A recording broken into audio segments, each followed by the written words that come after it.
이제 우리 입술의 말은 이제 잘하면, 우리가 말을 잘하면은 살립니다.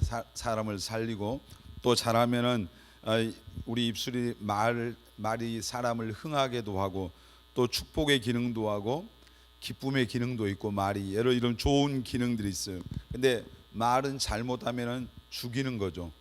혀는 능히 죽인다고 그러는데, 죽이고 말 잘못 전하면은 싸움을 붙입니다. 다투게 되죠. 다투게 되고 또 망하게 되고, 이 말 때문에 말을 잘못하면 저주를 받습니다. 저주를 받고 불화가 생기고 불행이 찾아오는 것이 이제 말이에요. 우리가 말하지 않고 살 수 있는 사람이 없잖아요. 다 그 수없이 많은 말을 하는데, 우리가 내뱉는 그 말들이 때로는 살리는 역할도 하고 때로는 죽이는 역할도 하는, 우리 청년들은 여러분의 입술에서 나가는 말들이 다른 사람을 살리는 말을 하시기를 바랍니다.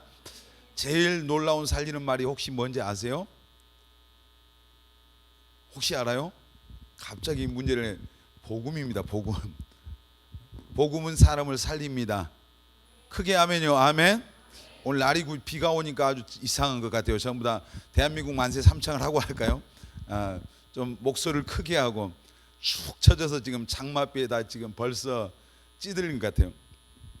우리 잠언 18장 21절 한번 보겠습니다. 잠언 18장 21절 시작. 크게 읽습니다. 시작. 죽고 사는 것이 혀의 힘에 달렸나니 혀를 쓰기를 좋아하는 자는 혀의 열매를 먹으리라. 죽고 사는 것이 뭐에 달렸다고요? 혀의 힘. 누구의 혀? 내 혀, 내 혀. 여러분 살기를 원하고 이제 죽기를 원하는지, 아마 여러분이 어떻게 혀를 사용하느냐에 따라서 죽고 사는 것이 혀의 힘에, 옛날 성경에는 혀의 권세에 달려 있다 이랬어요. 그러니까 이거 다른 사람에게 있는 게 아니라 내 입술에 내 인생이 흥하느냐 망하느냐 죽느냐 사느냐가 결정돼 있다는 거죠. 이제 신앙 인격이 성숙한지 사람인지 그렇지 못한 사람인지 알 수 있는 여러 요소들이 있어요. 근데 우리가 지난주에도 제가 이제 야고보서 1장의 말씀을 갖고 정말 성숙하고 있습니까? 그런 제목으로 이제 이렇게 설교를 하면서 성숙한 사람에게 나타나는 그런 표징이 뭔가를 좀 말씀을 드렸어요.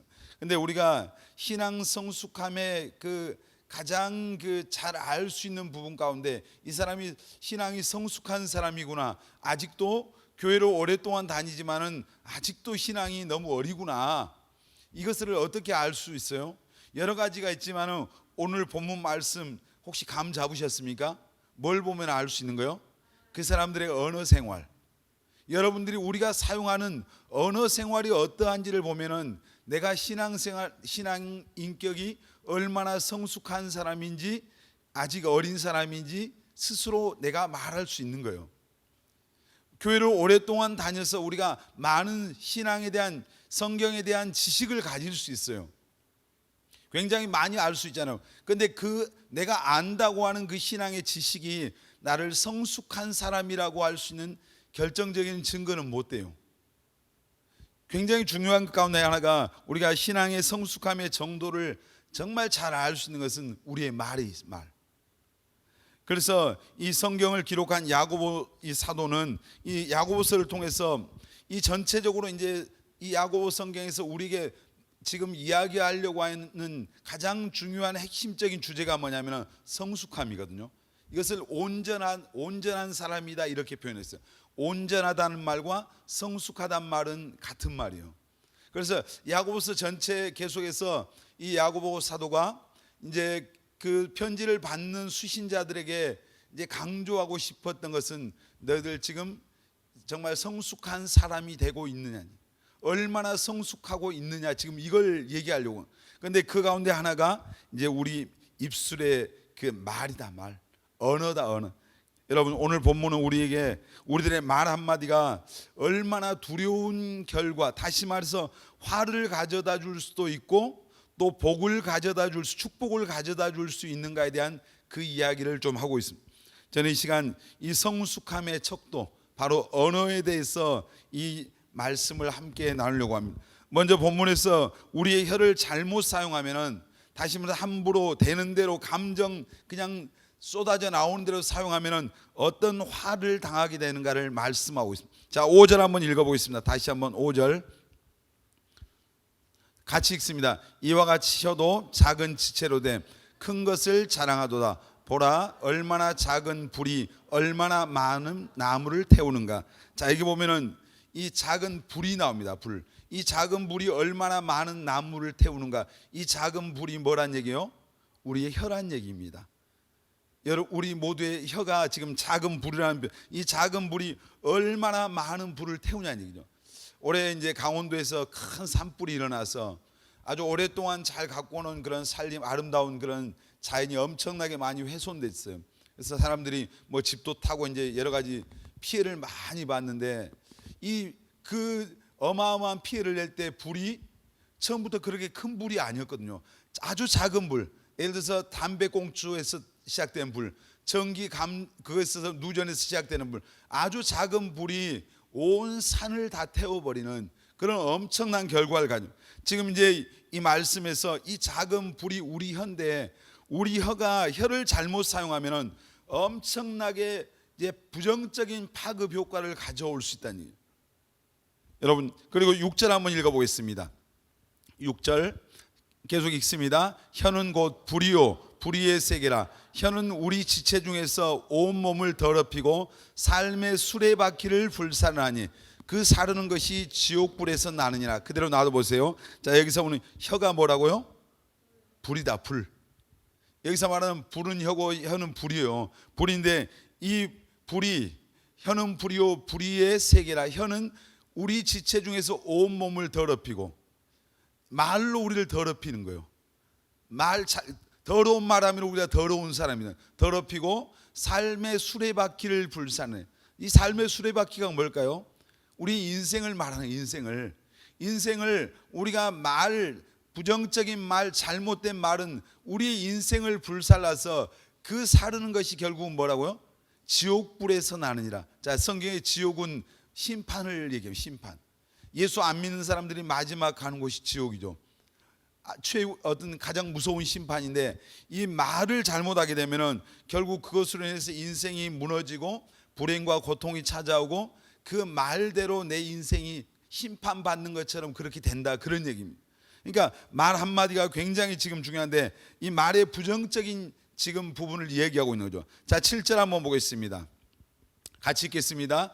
여러 종류의 짐승과 새와 벌레와 바다의 생물은 다 사람이 길들일 수 있고 길들여 왔거니와. 자, 여기 여러 종류의 뭐가 나와요? 짐승이 나오고 새가 나오고 벌레와 바다의 생물이, 이거 사람들이 다 길들일 수 있어요, 없어요?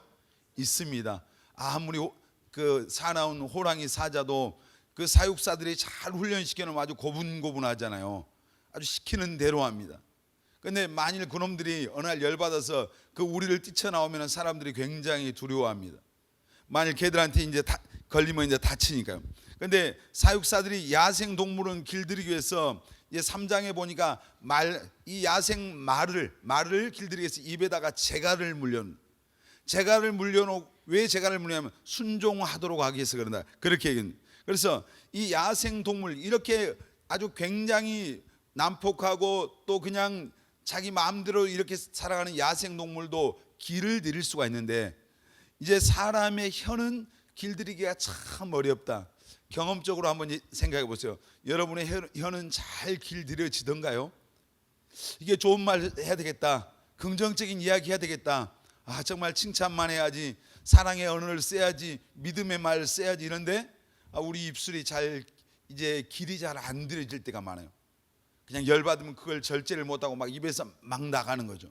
근데 이게 혀를 다스리지 못하고 또 잘못 사용하게 되면은 이 야생 동물, 호랑이나 사자나 이런 것들로 통해서 받는 해와는 비교할 수 없는 어마어마한 그런 이제 어려움을 우리가 당하게 된다, 지금 그 얘기거든요. 여러분 8절 한번 계속 보겠습니다. 8절.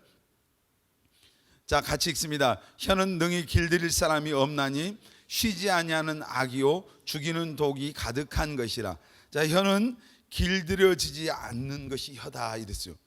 근데 함부로 쏟아내는 말, 이게 혀가 길들이기가 참 어려운데, 길들일 사람, 다른 사람은 길을 못 들여요. 하나님의 도움이 필요하잖아요. 우리 혀를 이게 통제할 때. 근데 길들일 사람이 없는데 함부로 쏟아내는 말은 독이 된다. 독이 돼. 그래서 이제 이 독이 사람이 마지막 이제 우리가 사극에 보면은 마음에 안 드는 애들, 잘못한 나쁜 놈들 마지막에 뭘 줍니까? 사약을 내립니다. 독을 내립니다. 이거 먹고 죽어라 이 말이에요. 근데 사람이 그래서 독에 대한 두려움이 있잖아요. 어느 인터넷 그에 올라와 있는 글입니다. 제목 사람에게 물렸을 때요. 사람에게. 혹시 사람에게 물려봤어요? 어느 병원에 그 게시판에 이런 글이 적혀 있었어요. 첫 번째 게시판에 그 이제 정갈에 물렸던 사람이 이 병원에서 치료를 받았습니다. 근데 그분은 하루 만에 퇴원하였습니다. 이렇게. 두 번째 게시판에 이렇게 써 있어요. 어떤 사람이 이제 어떤 분이 뱀에 물려서 치료를 받았습니다. 근데 이분은 사흘 만에 퇴원하였습니다. 자, 세 번째 게시판에 이렇게 써요.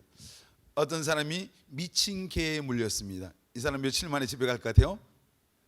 10일 만에 퇴원하였습니다. 나와서 다 나고 이렇게. 근데 네 번째 게시판에 이렇게 써요. 어떤 분이 사람에게 물렸습니다. 이분 며칠 만에 집에 갔을 것 같아요? 한 달? 혹시 물려봤어요? 그렇게 써 있어요. 그러나 이제 그 사람이 어떤 분이 사람에게 물렸습니다. 그러나 여러 주일이 지났지만 무의식 상태에 있으며 회복될 조짐이 보이지 않습니다. 사람에게 물린 사람. 이렇게 써요. 어떤 과학자들이요 재밌는 실험을 해봤습니다. 부부싸움을 하는 사람들이 이제 부부싸움 막 그 아기 받쳐갖고 싸울 때 혹시 여러분 집에서 보셨습니까? 여러분 어머니 아버지가 열받아갖고 막 아기 받쳐갖고 막 싸울 때 그때 나오는 입에서 막 튕겨져 나오는 그 입김을 모았습니다. 모아서 이제 그것을 이제 나오는 독을 한번 그 입김을 이제 독극물을 한번 시험을 했더니 그 부부싸움 악 받쳐서 싸울 때 나오는 입에서 나오는 그 입김의 독이 코브라 독보다 더 강한 맹독성이라는 것을 발견했습니다. 혹시 결혼한 사람도 있는데 싸울 때 여러분의 입에서 나오는 그 독이 열받아서 나오는 독이 코브라보다 더 무섭다고 하는 것을 기억해요. 그러니까 무슨 얘기요? 우리가 그때 사람을 아까 물었던 얘기 막 입에서 싸울 때 온갖 악담을 다 퍼붓잖아요 사람들이. 그럴 때 그 말 속에서 그 언어를 통해서 표현되는 독이 코브라보다 더 무서운 독이라니.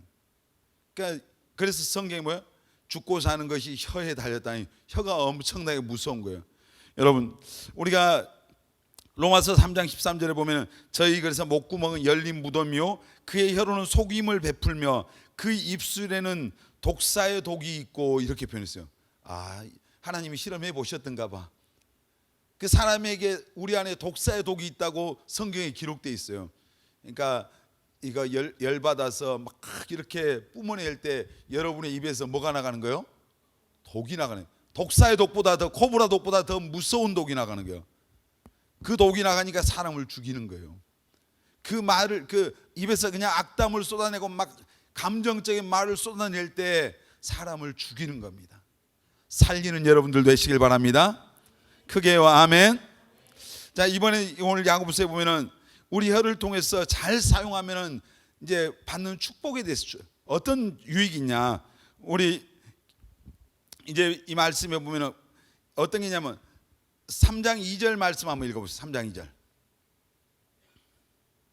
같이 읽겠습니다. 우리가 다 실수가 많으니 만일 말에 실수가 없는 자라면 곧 온전한 사람이라 능히 온몸도 굴레에 씌우느니라. 자 말에 실수가 없는 사람은 어떤 사람이라고요?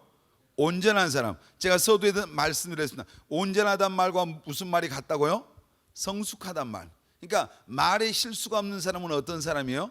성숙한 사람. 영적으로 성숙한 사람, 인격적으로 성숙한 사람. 말에 실수 없는. 그래서 우리가 말에 실수가 많은데 말에 실수가 없는 사람은 성숙한 사람. 특별히 여러분들이 어떤 리더가 되기 위해서는 리더에 있어서 가장 리더들에게 중요한 것은 사실 말의 성숙함이에요. 이 말이 중요하죠. 자, 우리나라 정치인들 뭐 서로 자기들끼리 공격하면서 막말을 한다. 막말. 근데 정치인들 보면 굉장히 저는 이제 정치인들 별로 안 좋아하는데 왜냐하면은 여당이든 야당이든 서로 상대방을 칭찬한 적을 저는 거의 본 적이 없는 것 같아요. 정치인들이 어떻게 하든지 흠을 잡고 상대방을 공격하고, 그냥 지나갈 수 있는 말 한마디 내뱉으면 그걸 또 꼬투리를 잡아서 막 공격하고 좀 환멸을 껴. 제가 제 마음 같았으면은 그냥 정치인들 싹 다 바꿔버리고 꾸미고 있는 청년들 다 국회의원 시키면 좋겠는데, 그럼 또 원래 여기서 또 막말하는 사람을. 근데 굉장히 그런 걸 보면서 이 사람들 세상적으로 잘 배운 사람들이에요. 똑똑하잖아요. 가진 것도 많은 사람인데 그들이 사용하는 언어들이 보면은 정말 짜증나는 게, 한마디로 국민들을 피로감 갖게 하고 너무 피곤하게 하는 거예요, 정치인들이. 그래서 저는 혼자 곰곰이 그런, 저는 도대체 국회의원들이 왜 저렇게 많이 필요하냐, 좀 다 없애버리고 각 도에서 한 명씩만 대표로, 국회의원 한 명씩만 있으면 좋겠어요. 무슨 도의원이고 무슨 시의원이고 구의원이고 저는 제가 볼 때 별 의미가 없어요. 근데 이제 우리가 말이 온전한 사람, 이제 말을 제대로, 언어를 제대로 사용하면은, 말을 우리가 바르게 사용하면 그 사람은 어떤 사람이다? 온전한 사람이다.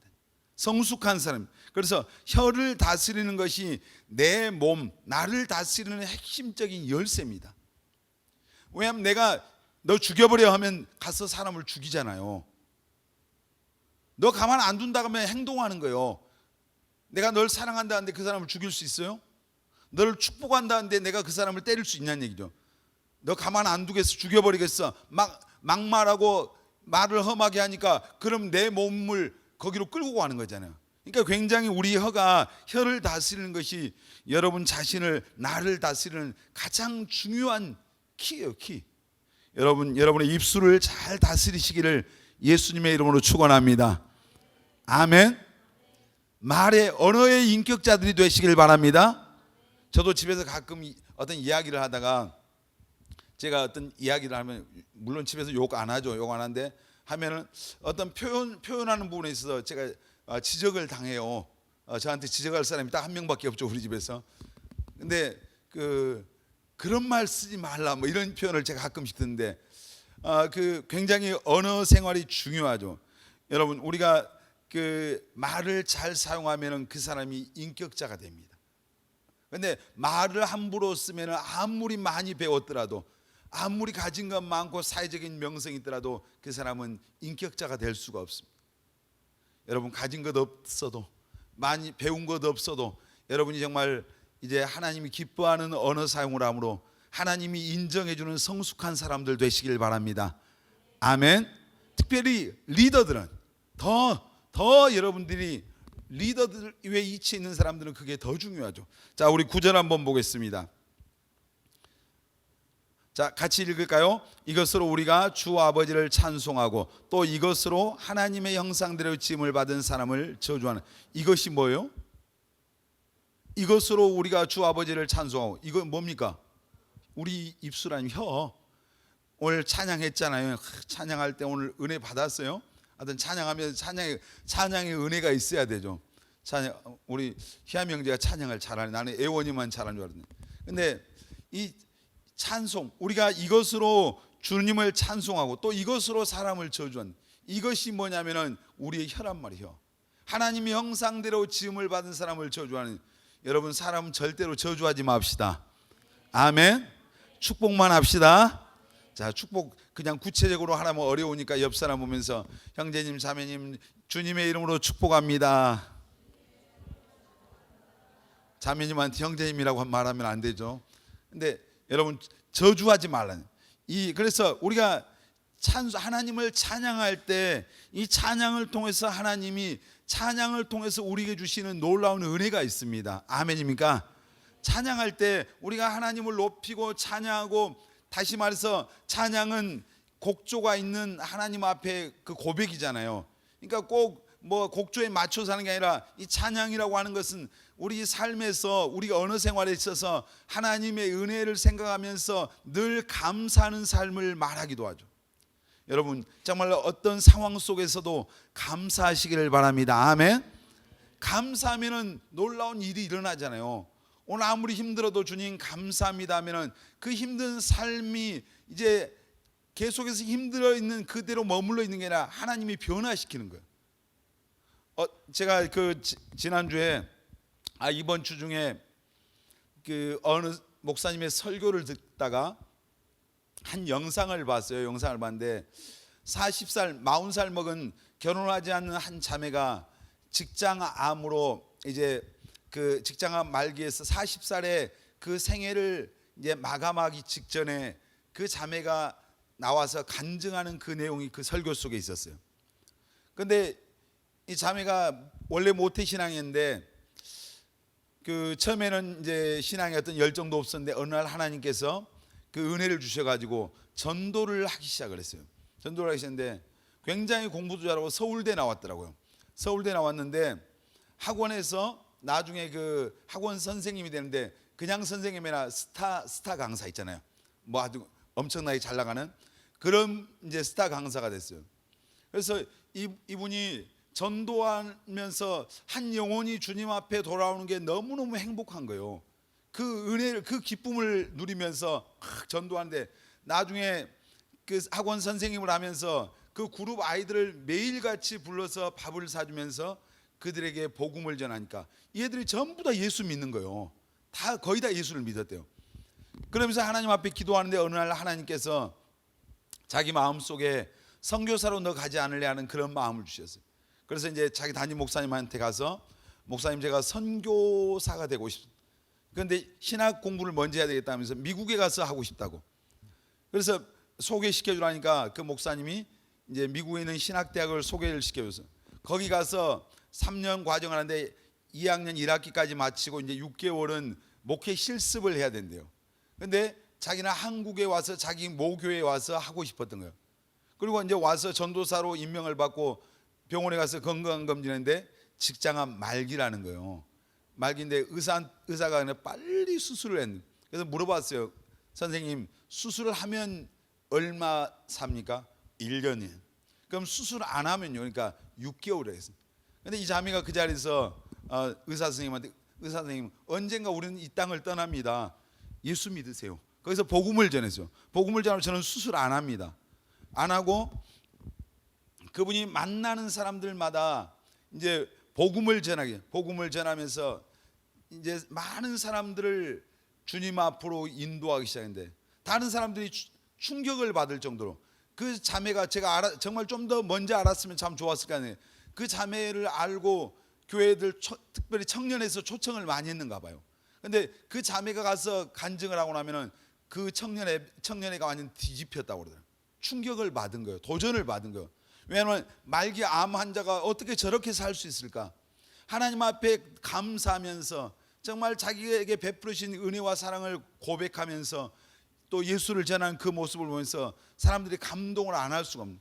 그런데 그 자매가 그 1년 산다고 했는데 3년을 살았어요. 3년을 살았는데 제가 그 3년 마지막 얼마 시간이 남지 않은 시간에 그 자매가 어느 교회에서 했던 그 간증을 들었어요. 근데 자기는 죽음이 전혀 두렵지 않고 하나님께서 자기에게 행하셨던 그 일에 대해서 계속 감사하는 그 고백을 하더라고요. 고백을 하는데 자기 목사님에게 병원에 갔을 때 목사님에게 얘기하기를 목사님 저는 정말 주님 앞에 빨리 가고 싶어요. 가서 제가 지난 3년 동안 어떻게 살았는가를 예수님 앞에 말씀드리고 싶어요. 나는 지난 3년을 30년처럼 하나님 앞에 30년처럼 감사하면서 복음 전하면서 살았던 그 삶에 대해서 예수님 앞에 보고하고 싶어요.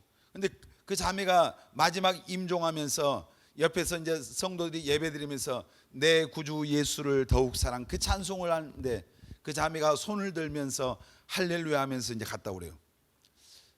아마 그렇게 죽는 사람이 많지는 않을 것 같아요. 무슨 얘기 하려고 그래요? 우리가 삶이 좀 힘들면 우리는 쉽게 원망하잖아요. 원망하고 좀 날 어렵게 하는 사람을 향해서 우리가 미움의 말을 쏟아내고 내 감정이 격해질 때 그냥 절제되지 않고 막 그렇게 할 때가 너무 많잖아요. 우리가 감사보다는 우리 입술이 참 원망하고 불평하고 누군가를 미워하고 불신앙적인 어떤 이런 고백을 할 때가 너무너무 많은 것 같아요. 제가 그 영상을 보면서 언젠가 한번 여러분에게 그 영상을 제가 보여드리고 싶었어요.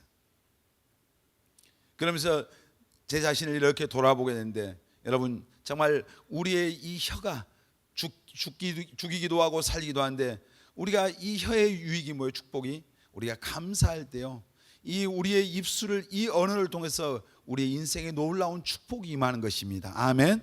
그 은혜를 경험하시기를 바랍니다. 아멘. 그래서 어떤 사람이 그런 얘기를 했어요.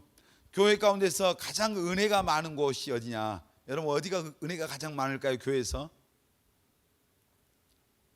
제가 문화상품권 드리겠습니다. 교회에서 은혜가 가장 많은 곳, 식당? 먹여주니까 식당 아니고요, 어떤 사람 속으로 예배당이지. 예배당도 은혜가 있습니다. 화장실? 화장실에 가서 기도한가 보다.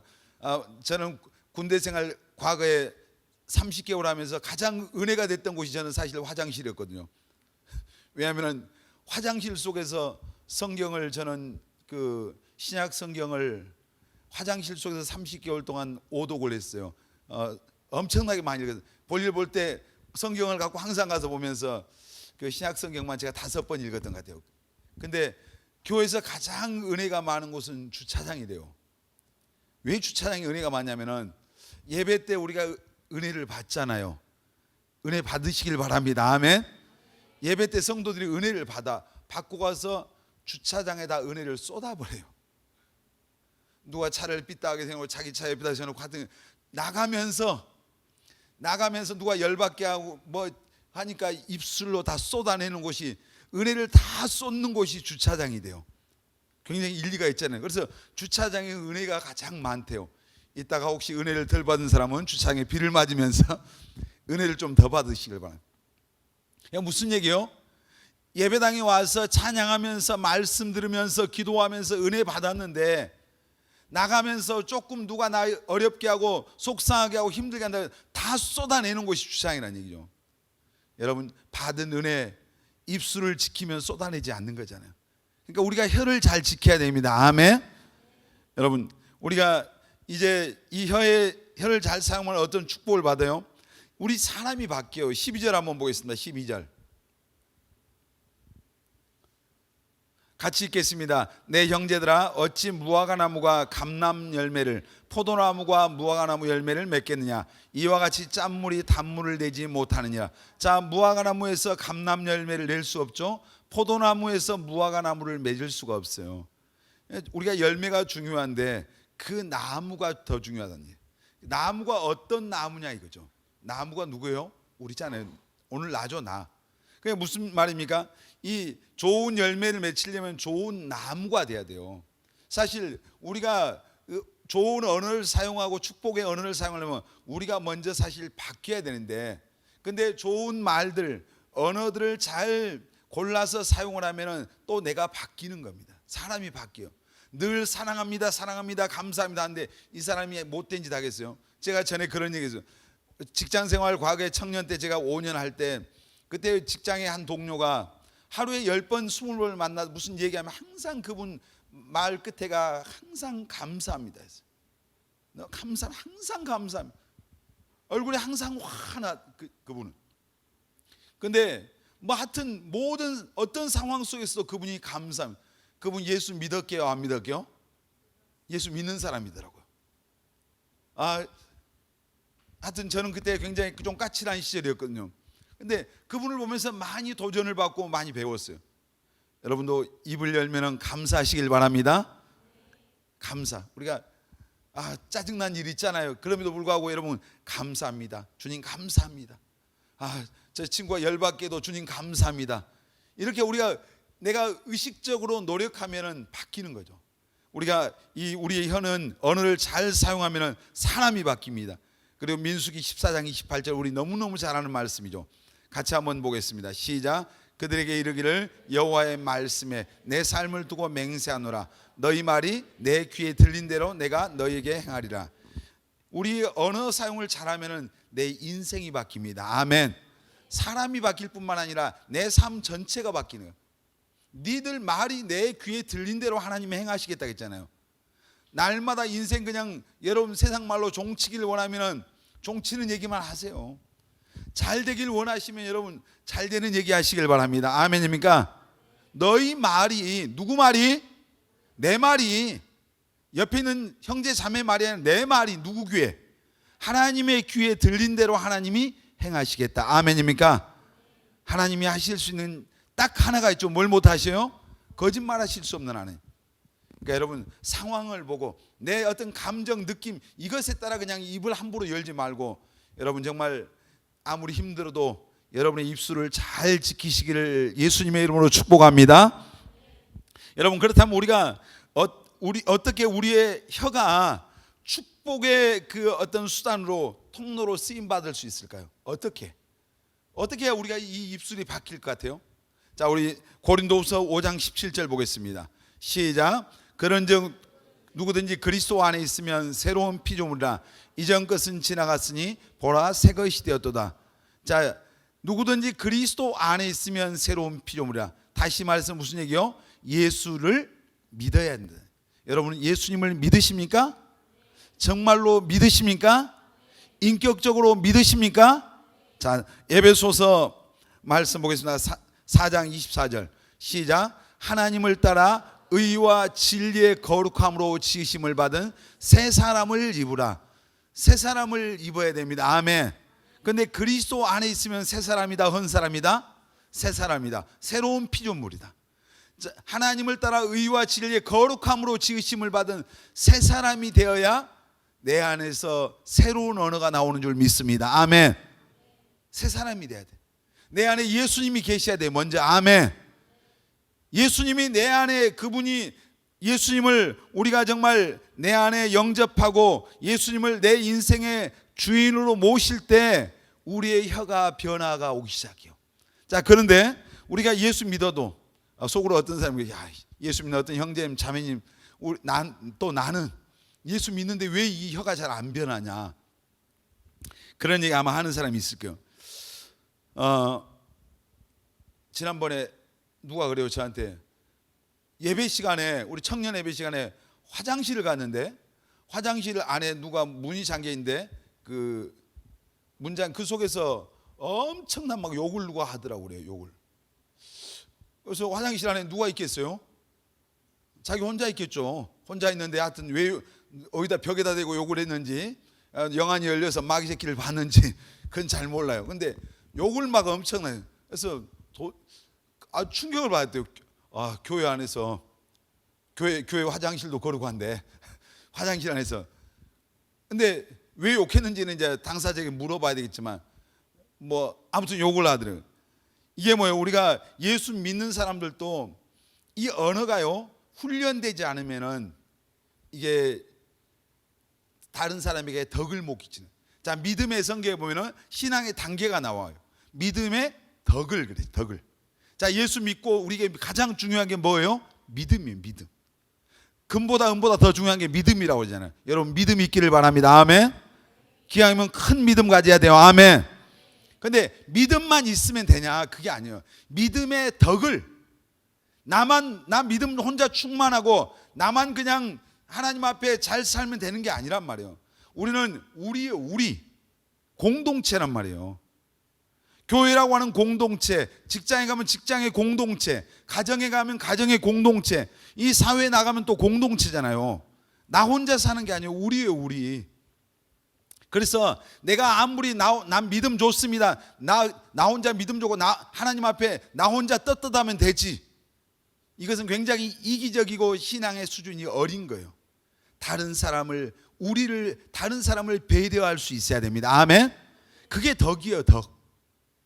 자, 바울이 그런 얘기 했어요. 나는 고기 먹을 수 있다, 그냥. 근데 그 율법주의자들, 그 유대교를 믿는 사람들은 고기를 아무 고기나 못 먹는 거예요. 근데 내가 고기 먹을 수 있지만 믿음이 약한 그 사람이 고기 먹는 것이 부담되면 난 평생에 안 먹겠다는 얘기예요. 자기는 먹을 수 있는 믿음이 있는 거예요. 근데 다른 더 연약한 사람을 생각하고 믿음의 덕을 세우는 거예요. 자, 교회 안에서 여러분들이 신앙생활 하면서 나 혼자 난 떳떳하니까, 난 믿음 좋으니까 그냥 이렇게 어떤 행동들을 다른 사람 의식하지 않고 할 수 있어요. 이게 신앙이 어린 거예요. 다른 사람을 정말 배려할 수 있는, 이제 덕을 세우는 그런 수준에까지 나가기를 예수님의 이름으로 축복합니다. 아멘. 자, 우리가요 이제 여름철이 다가오네요. 여름철이 다가오면은 편한 복장을 좋아하잖아요. 근데 예를 들어서 여러분들이 예배에 올 때 이제 뭐 청년 예배 같은 경우 특히 주일날 예배에는 뭐 항상 단정하게 다 오지만 청년 예배 오니까 우리가 여러분들이 그냥 편안한, 제가 엊그저께 해남에 어떤 집사님 이제 신방을 갔어요. 신방 거기 인력하는 사람들이 와 있어요. 태국 사람들인데 거기 보니까 20살, 21살짜리 막 여자애들이 몇 명 있고 남자애들이 있어요. 근데 애들이 보니까 굉장히 옷을 이렇게 그 시원하게 입었더라고요. 입었는데 거기 이제 우리 여집사님이 이제 그거 보면서 약간 이제 옷을 저렇게 입냐? 뭔데 뭐 그 사람들은 아무 생각이 없는 거예요. 뭐 그게 뭐 잘못한 것도 아니죠. 근데 길거리 나가서 뭐 그런 데서 상관없지만 예를 들었어요.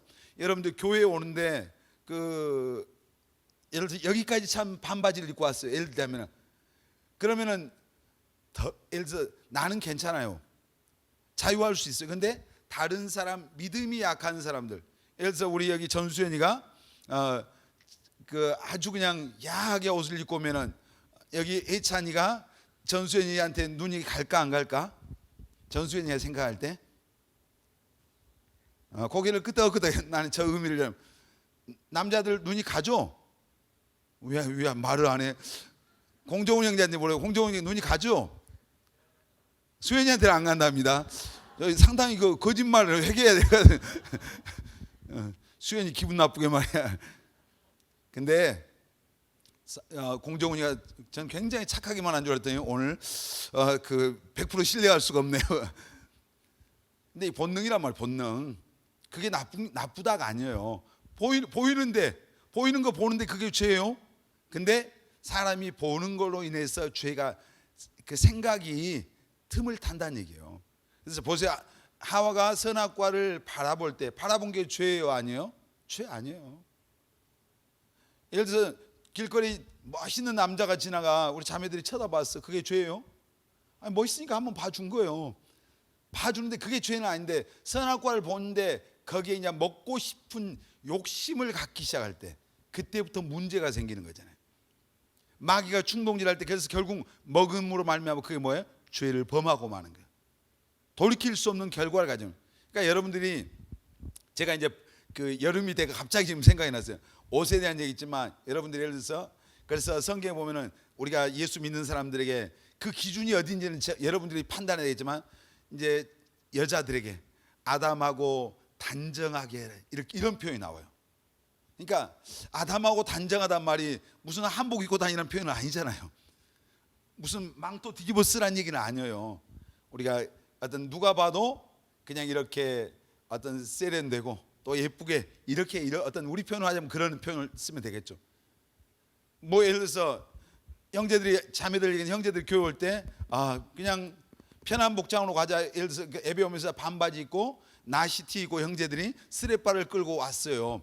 그러면 믿음이 연약한 사람들이 볼 때 교회 같은 교회 다니는 사람들이 저렇게 할 수 있어? 시험 들까 안 들까? 시험 들어버려요. 그 몇 년 전에 이쪽으로 이사 왔는데 다른 교회 다니던 어떤 안수 집사님이 우리 교회로 왔어요. 그 교회에서 시험 들어가지고 시험 들어 왔는데 저한테 어느 날 그래요. 이제 우리 사역자들 중에서 어떤 분이 이렇게 카페에 들어올 때 슬리퍼를 신고 왔어요. 슬리퍼를 그분 표현대로 찍찍 끌고 왔어요. 그러면서 어떻게 그 목회자가 사역자가 돼가지고 슬리퍼를 찍찍 끌고 카페를 들어올 수 있냐? 들어갈 수 있어요, 없어요? 저는 있다고 생각하는 진짜 믿음이 없죠. 저는 성숙함이 덜 됐어요. 나는 있다고 생각하고 속으로 그분이 그렇게 말할 때 제가 슬리퍼 신을 수 있죠 이 말을 못 하잖아요. 그러면 아주 불에다 뭐 기름을 붓는 거니까 왜 슬리퍼를 신었을까요? 제가 이랬어요. 근데 그러면서 속으로 나는 절대로 슬리퍼를 신고 카페를 안 가야 되겠다 다짐을 했죠. 근데 그분이 나중에 계속 시험 들더니 가셨어요. 가셔서 그 다음부터는 제가 슬리퍼를 신고 가죠. 근데 웬만하면 잘 안 신어요. 제가 그때 그분에게 배웠어요. 나는 그냥 편하게 신을 수 있는데 믿음이 약한 분들에게는 이것도 어떤 시험거리가 되구나 그런 생각. 내가 그럼 받고 신으면 되잖아요. 간단한 거예요 사실. 그러니까 우리가 덕을 세운다는 게 이런 거예요. 여러분들이 어떤 그 믿음의 덕을 세우는 어떤 그런 신앙. 그러니까 무슨 얘기요? 그 교회 예수 믿어도 이 언어가 잘 안 바뀌고 있는데 이런 노력들을 해야 돼. 나 믿음이 있으니까 나는 그냥 이 말 소화할 수 있으니까 말 함부로 내뱉을 때 다른 사람을 실족시키고 상처를 주는, 어려움을 주는 거예요. 그러니까 혹시 여러분 표현대로 우리끼리 모여서 예수 믿는 여러분들께 모여서 뒷담화까지 마세요.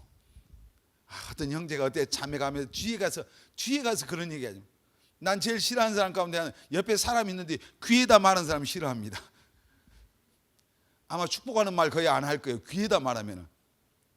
근데 뒤에서 다 흠이 있어. 예수님께서 산상수훈에 보면 그랬어요. 니들 눈에 뭘 못 보면서 들보는 못 보면서 왜 다른 사람 눈에 있는 티를 갖고 그렇게 하냐. 네 눈에는 들보가 들어있다. 근데 네가 지금 함부로 말하고 판단하고 정죄하는 사람 눈에는 그건 사실 티다, 티. 우리가 다 그래요 사실.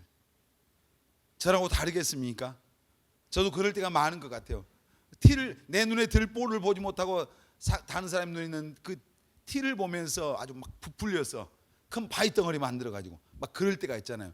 여러분 우리가 이 언어가 혀가 축복된 어떤 수단으로 통로로 쓰임 받으려면 먼저 예수 믿고 새 사람 돼야 됩니다. 아멘.